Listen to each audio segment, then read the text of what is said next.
And that brings us to number 2.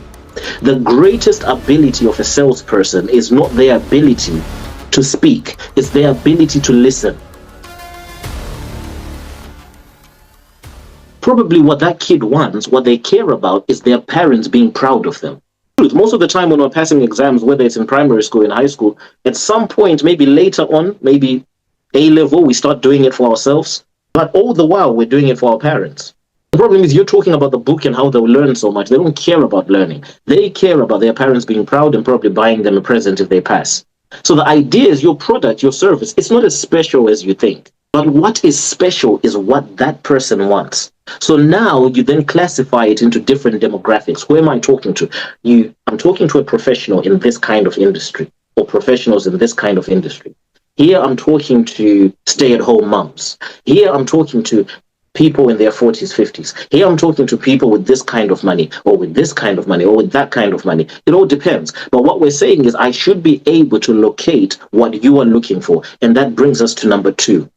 The greatest ability of a salesperson is not their ability to speak, it's their ability to listen. I know what you think. Oh, that salesman is so great. He's great because he has the ability to speak. You know what? He speaks confidently. Yeah, all of those things are important, but that's not their greatest ability. Your greatest ability as a salesperson of your own business and your sales team, if you have a sales team, is their ability to listen, not their ability to speak. So what we're saying is the greatest ability of a salesperson is not their ability to speak, it's their ability to listen. Right. So if we're going to look at cakes, what most people would do is they would do this. Oh, you know what? So we sell cakes. We've got wedding cakes. We've got birthday cakes. We actually have like graduation cakes as well. And what we can do is we can actually print people's faces on the cakes. So we have different types of cakes. These ones are $15, $20, and $25. We've got the large. We've got the medium. We've got the small cakes. We also have anniversary cakes. We can actually put special messages on our cakes. So let me know, what do you need? That's how people sell. Right? Most people. You give me the information. This one does that. This one does this one does that. That's a terrible way of selling. So another person, yeah, we've got jeans. So these ones, these are the kids' jeans. They're $15. These ones are $25. And then we also have blouses. We have, graduation gowns. We have, all of these things. That's how we sell. But the greatest ability of a salesman is not their ability to speak, it's their ability to listen. So if I am selling cakes and I start to speak to you, I'm not going to tell you what I sell. I've got this and I've got that and I've got this and I've got that. Why? Because if I'm doing that, I'm going to give you generic information. What I would rather do is to say, oh, Stephen, how are you? Stephen says, yeah, I'm great. And I'm like, oh, lovely. How was your day? Whatnot. And then I say, so Stephen, what do you do?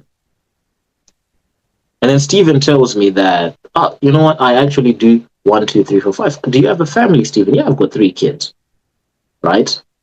And then in that moment, now I've gathered certain information. He's got 3 kids, he's got whatnot. And then I say, you know what? It's so crazy. I still remember when I was, when I got to my 3rd kid or my 2nd kid or whatnot, and I realized that the birthdays in the house, they're just increasing. And you have to buy more and more and more and more presents. Then you then say, but you know what? What I realize is that little kids, it's not so much that they're after a present, they're after the cake slice. So what I can do for you is, let's make your kid's birthday special. All right, let's make your kid's birthday special. What do they like? They like football. They like, great. Because what we can actually do is we can actually design it. And you say they like what? Manchester. We can actually design it with a Manchester logo, right? And what I'll do, I'll just make sure that because you've got 3 kids, so assuming that they're in different months, what you can do is, for as long as you know that you're going to buy every cake from us, we'll just make it a little bit of a discount for the 3 birthdays that are in the house. Right. So what about the other child? What do they like? They like this. What about the other one? I'm not sure, but I'll ask. Yeah, definitely. Can I have your number? Make sure that what you let me know so that we know that we have all the stuff ready.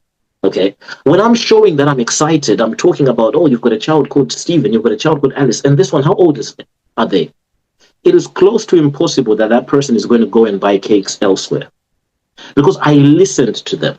And that means that my sales pitch was direct to their life, not things that I have on the shelf. For some of you, you sell cars. You tell me that the car is like this, it consumes, it's a 1.5 liter engine, it's got this, it's got that. I don't care about that. What I care about is my lifestyle. Ask me about my lifestyle. And then now I can then say, you know what, as a young professional, someone that's still coming up, you don't want something that costs you in terms of fuel. So what I can actually do for you, I'm talking about your life. You know what, I've actually got a brother that's an accountant as well. And you know what, he's still training. And he's always trying to make sure that his expenses balance, because I know that sometimes it can be a bit tight. So just like him, I would think that what I can provide for you is a 1.5 liter engine. And then obviously later on, when you're like a finance director or the like, we'll see what we can do. Right? The person is loving the story. It's got nothing to do with the product. It's got everything to do with the story that you're talking about me. So when you're talking to a customer, you don't talk about your product, you talk about your customer, because everyone loves attention. Oh man, I hope you're getting what I'm saying.